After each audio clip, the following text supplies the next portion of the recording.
Within the past 48 hours, U.S. Democratic presidential hopeful Hillary Clinton took to the stage in Las Vegas for a rally on the very same day of the largest hacking convention in the world, DEF CON 24, in the same city. Amidst cries of being hacked by the Russian government, the Clinton campaign has been hit by FBI investigations, the resignation of DNC chairperson Debbie Wasserman Schultz, and calls for the imprisonment of Hillary Clinton herself. This all due to the WikiLeaks of thousands of personal emails from Clinton's account, separate to the one she should have been using on U.S. State Department servers. But could there be more that could put the presidential candidate behind bars? I'm Afshan Rattansi. This is Going Underground outside the Ecuadorian embassy in London, where WikiLeaks founder Julian Assange has been arbitrarily detained by the British government for 4 years. We asked Julian Assange whether he has the email that could put Hillary Clinton in prison and talk about whether the next leak could change the outcome of the U.S. presidential election. That's all coming up in today's special edition of Going Underground. Julian Assange, thanks for agreeing for this interview. Aren't you worried that you're on this channel RT after being accused by Hillary Clinton, basically, of working for the Russian government? We know Russian intelligence agencies hacked into the DNC. WikiLeaks is now publishing all the hacked emails.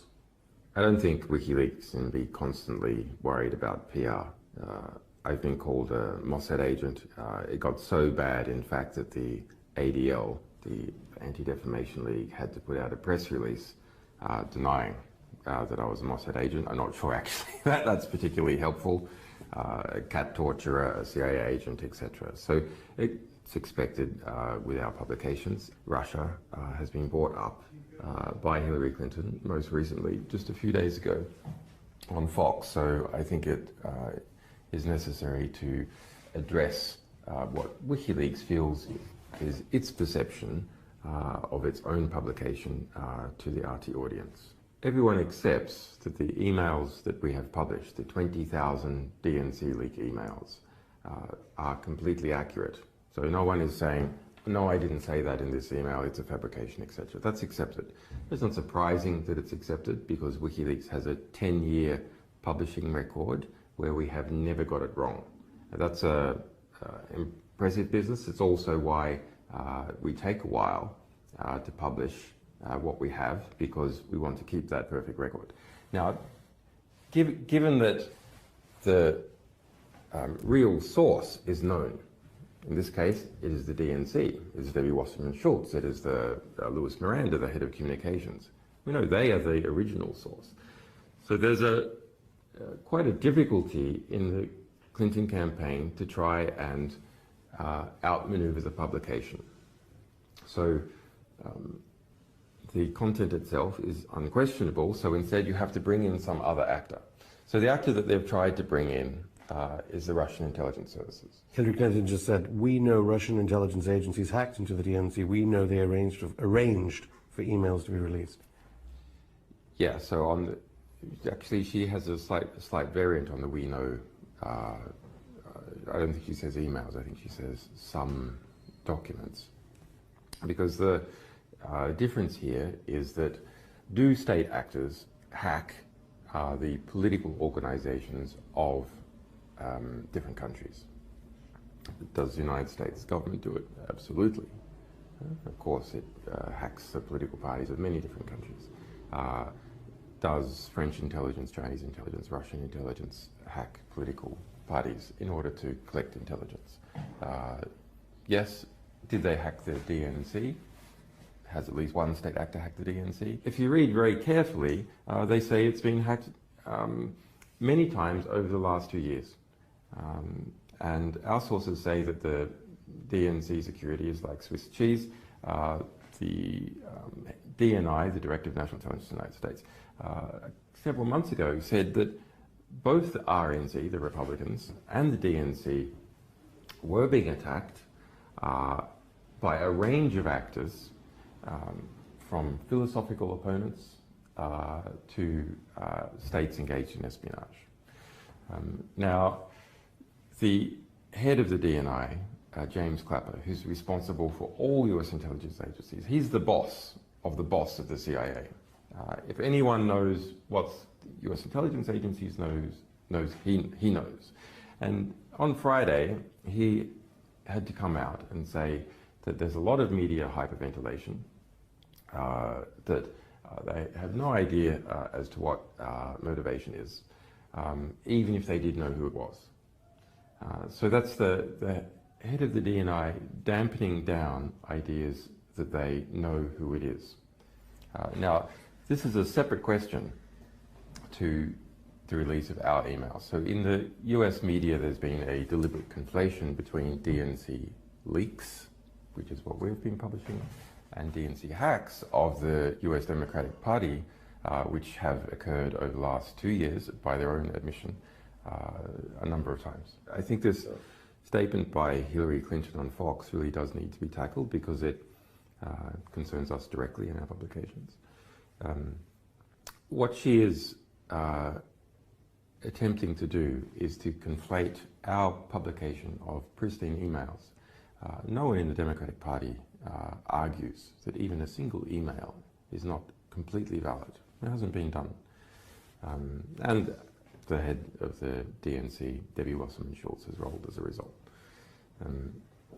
And whatever hacking has occurred of the DNC or other political organizations in the United States by a range of actors. Now, in the middle, we have something which is the publication by other media organizations of information purportedly from the DNC, and it seems to be the case. So that's a series of Word documents and PDFs published by The Hill, by Gorka, by The Smoking Gun.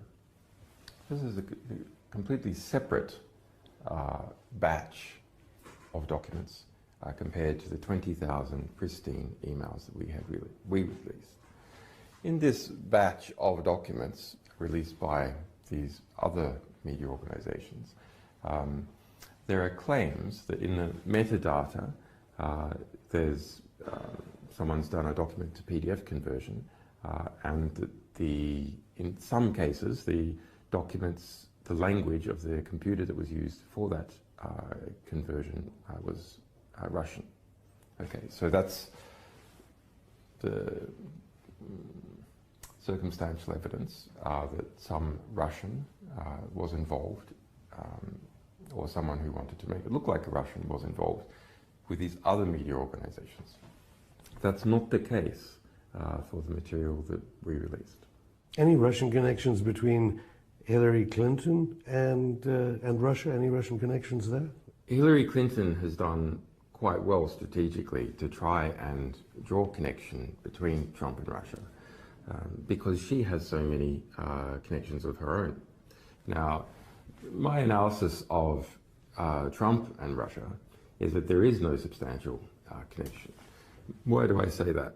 Well, because Trump was trying to invest in Russia before Putin in the 1990s, after Putin, in fact, nearly all the way up to the present moment. And he's had no success. He did not manage to build hotels and so on in Russia. So that shows how insubstantial his contacts are. There's an extremely well-documented pattern of when Hillary Clinton was Secretary of State, those people, companies, governments, who wanted a decision by the Secretary of State in their favor, making large donations to the Clinton Foundation, or in some other cases, business deals with the people around Hillary Clinton. Now, one particular instance is the approval by Secretary Clinton of selling 20% of the US uranium reprocessing rights to a Russian company to be exported to Russia. So at that time, a large donation was made by those Russian interests to the Clinton Foundation. In addition, Clinton's campaign manager, Podesta, was on the board of a company called Juul Unlimited. And Juul Unlimited held some of these rights and received a $35 million investment from Russia. And that's a Russian government company. And also, Russians were on the board also with Podesta. So the kind of email revelations from WikiLeaks reveal that Hillary Clinton is a Kremlin stooge. I wouldn't say Kremlin stooge, but there is a much deeper connection on record with Hillary Clinton and Russia than we are presently aware of with Donald Trump. Well, some journalists would argue that it's actually the subject of the revelations that's more interesting to the American voter about the election, while the media, of course, is fascinated about whether the Kremlin is working with you, whether you work for the Kremlin, basically. No, but it's very, I think it's a genuine question. You should ask the sources of information. The least, however, in the case of Wikileaks publications. Why do I say that? Well, the principal reason why you want to know the source of some statement is to understand whether it's true or not. It is a big issue in the case of other media organizations who are simply making claims and not publishing original documents.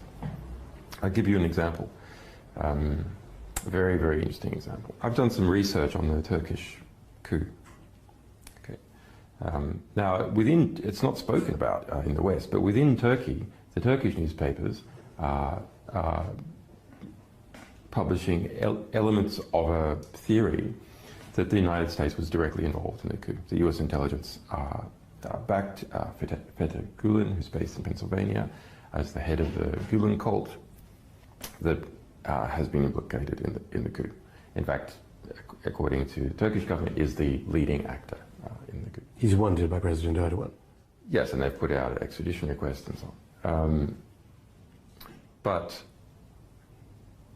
one of the key independent points of evidence, not coming from interrogation in Turkey where people might have been placed under duress, is that in the middle of the coup, NBC published that Erdogan was on his way to Germany to seek asylum.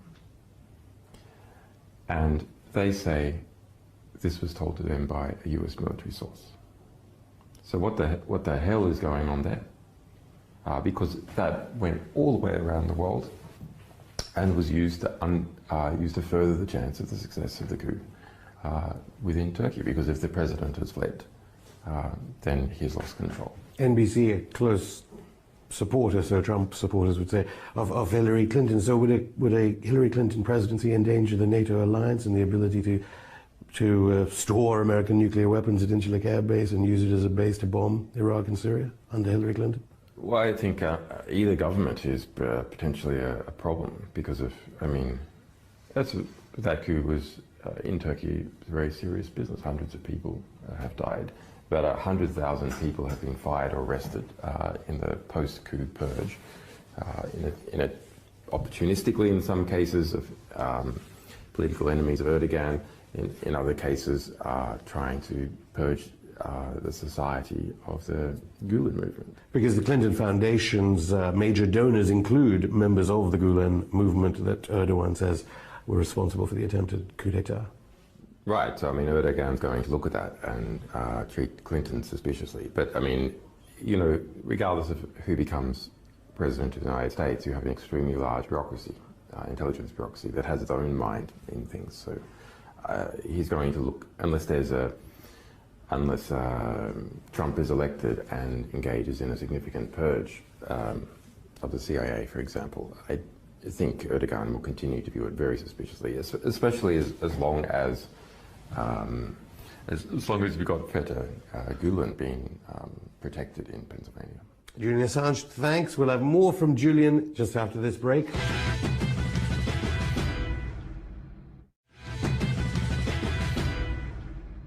So back to the democratic process in the United States.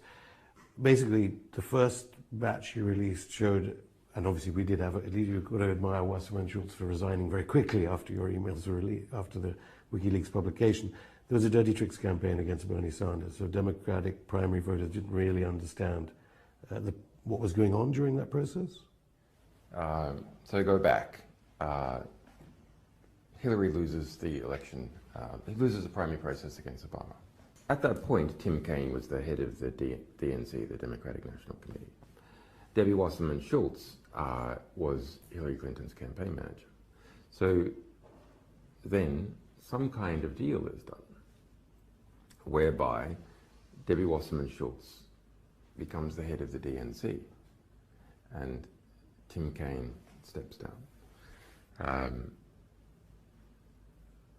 Now, if you're Hillary and you're thinking strategically that you're going to run again in 4 years or 8 years, to have your campaign manager as head of the DNC, controller of the, if you like, the regulator who's regulating the nomination competition, is a huge strategic advantage. Okay, so that now let's wind forward, and the 20,000 DNC leak emails that we released. Okay, so they're from Debbie Wasserman Schultz, head of the DNC, and 6 other prominent people, finance, communications, and so on. And so what they show is that within the DNC, there was a unity of the most senior people, including Debbie Wasserman Schultz, to act against Bernie Sanders in the nomination process and for Hillary Clinton. Now, in what particular actions were performed? Well, there's a lot of discussions. There's discussions about we can use a captive reporter and push out the fact that Bernie Sanders might be an atheist and not a Jew, and this is going to cost him in the South.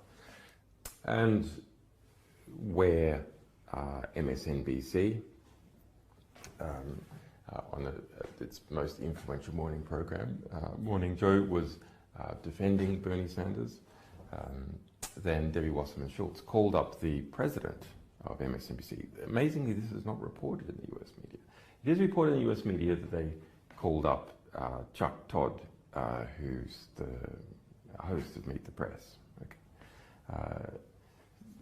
Something much more serious is not reported, that Debbie Wasserman Schultz herself personally called up the president of MSNBC to apply pressure in relation to positive coverage about Bernie Sanders on Morning Joe, their big morning TV program. Okay. Then to my mind, what is the most serious from an evidentiary point of view? It is the communications director, Louis Miranda, making an instruction to his staff to pump out a black propaganda story against Bernie Sanders, saying that his supporters were violent, and to put this out in a, quote, unattributable, unquote, manner. Why do I say that is the most serious? Because it is an instruction given through the chain of command to staff. It's not a discussion. It's not any one person calling up another person. And it is to depict Bernie Sanders supporters as violent. So that is not just a critique. That is not just to give Sanders a break here or make things a little bit harder for him there. It is to demonize a Democrat in the eyes of the public. So the Democratic Party demonizing a Democrat in the eyes of the public through covert means. Well, there is no way, presumably, Hillary Clinton can win if there's a link between Hillary Clinton and ISIS-Daesh. Now, I know your Wikileaks is reviewing all these different emails. You have so many of them, and you need to look at them and who they can damage, who they can't, all sorts of things Wikileaks does before releasing them. President Obama is now bombing ISIS-Daesh positions in Libya, so it's reported. Did Hillary Clinton use Libya as a conduit to sell arms to ISIS-Daesh in Syria? The US government, at the time that Hillary Clinton was in charge of foreign policy, did use Libya as a conduit to get arms to jihadists in Syria. That's well established, not just by a range of our materials, but by the investigative work of Cy Hirsch and a variety of other investigative reporters in the United States. Some of those even published in the New York Times. And any of the emails, I mean, you have mentioned that Libya comes up in so many of the emails that you've been releasing. As regards Hillary Clinton as Secretary of State. In the batch of 32,000 emails we released a few months back, there are 1,700 in relation to Libya. So it, including, I suppose that the most useful one is, which is colloquially referred to as Hillary Clinton's Libya brag sheet. So she was documenting all the ways in which she led the invasion of Libya in a political and, to a degree, an organizational sense. So pushing it within the US government, bringing in the European partners, etc., etc. Okay. Even going there herself personally.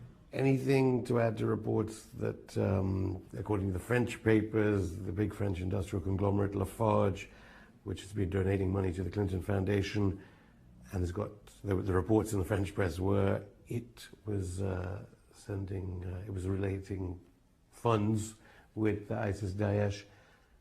Any information, any emails that connect up Hillary Clinton to ISIS Daesh through Lafarge? Well, most of this work was done by Le Monde, so that's the New York Times equivalent of France. And so what they show is that Lafarge, which is a giant, amongst other things, a giant concrete company, transnational concrete company, was involved in Syria. There's, interestingly, more than 350 Lafarge-related emails in our Syria emails release. So that's 2 million emails that we published about Syria, including the personal emails of the President Bashar al-Assad. And so the investigation by Le Monde reveals that they paid ISIS Daesh money, taxes, if you will, for their operations in certain areas. Yeah, they engage in a variety of business deals. Donor to Clinton Foundation. We're waiting. And Hillary Clinton's involvement is that money from Lafarge in 2015 and 2016 went to Hillary Clinton Foundation. So that's recent. Now you ask, why go to Hillary Clinton Foundation? Actually, there's a long-term relationship between Lafarge and Hillary Clinton. She was a member of the board, for example. Do you expect that, I know you can't comment directly about the pending email releases from Wikileaks, but do you expect more about the Clinton Foundation? Yes. I have to also get to Yemen, because Saudi Arabia does crop up in some of the emails you've already released. 20 million people now facing humanitarian disaster. Clinton Foundation mentions to, there was no mention of the Clinton Foundation at the DNC conference, noticeably, at all, about the good works it does. Do you think part of it is that connection to Saudi Arabia, let alone the 28 pages connection of 9/11 to Saudi Arabia? What is the connection between Hillary Clinton and Saudi Arabia that certainly got Israel angry? Well, it's extensive. I mean, the relationships between Hillary Clinton and Saudi Arabia, between the Clinton Foundation and Saudi Arabia. Saudi Arabia is probably the largest single donor to the Clinton Foundation.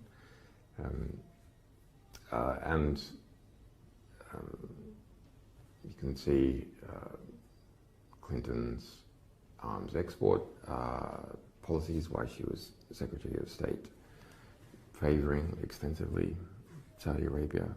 William Binney, the whistleblower who's been on our show, says that the NSA can easily get access to all these emails. So if there is illegality in the pending emails of your release, or malfeasance in the ones you've already released, President Obama could presumably act on it and get Hillary Clinton charged, regardless of whether you're about to release an email, which would mean that James Comey of the FBI would have no alternative but to arrest Hillary Clinton.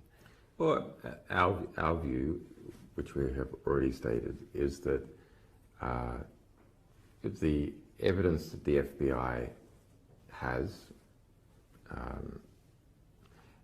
is enough for a grand jury to indict already. That's not hard. It's actually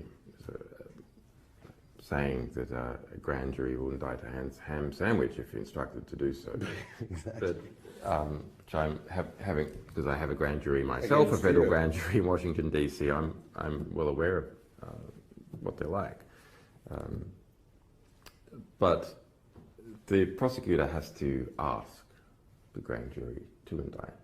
The prosecutor doesn't ask, the grand jury won't indict. So that's the basic problem.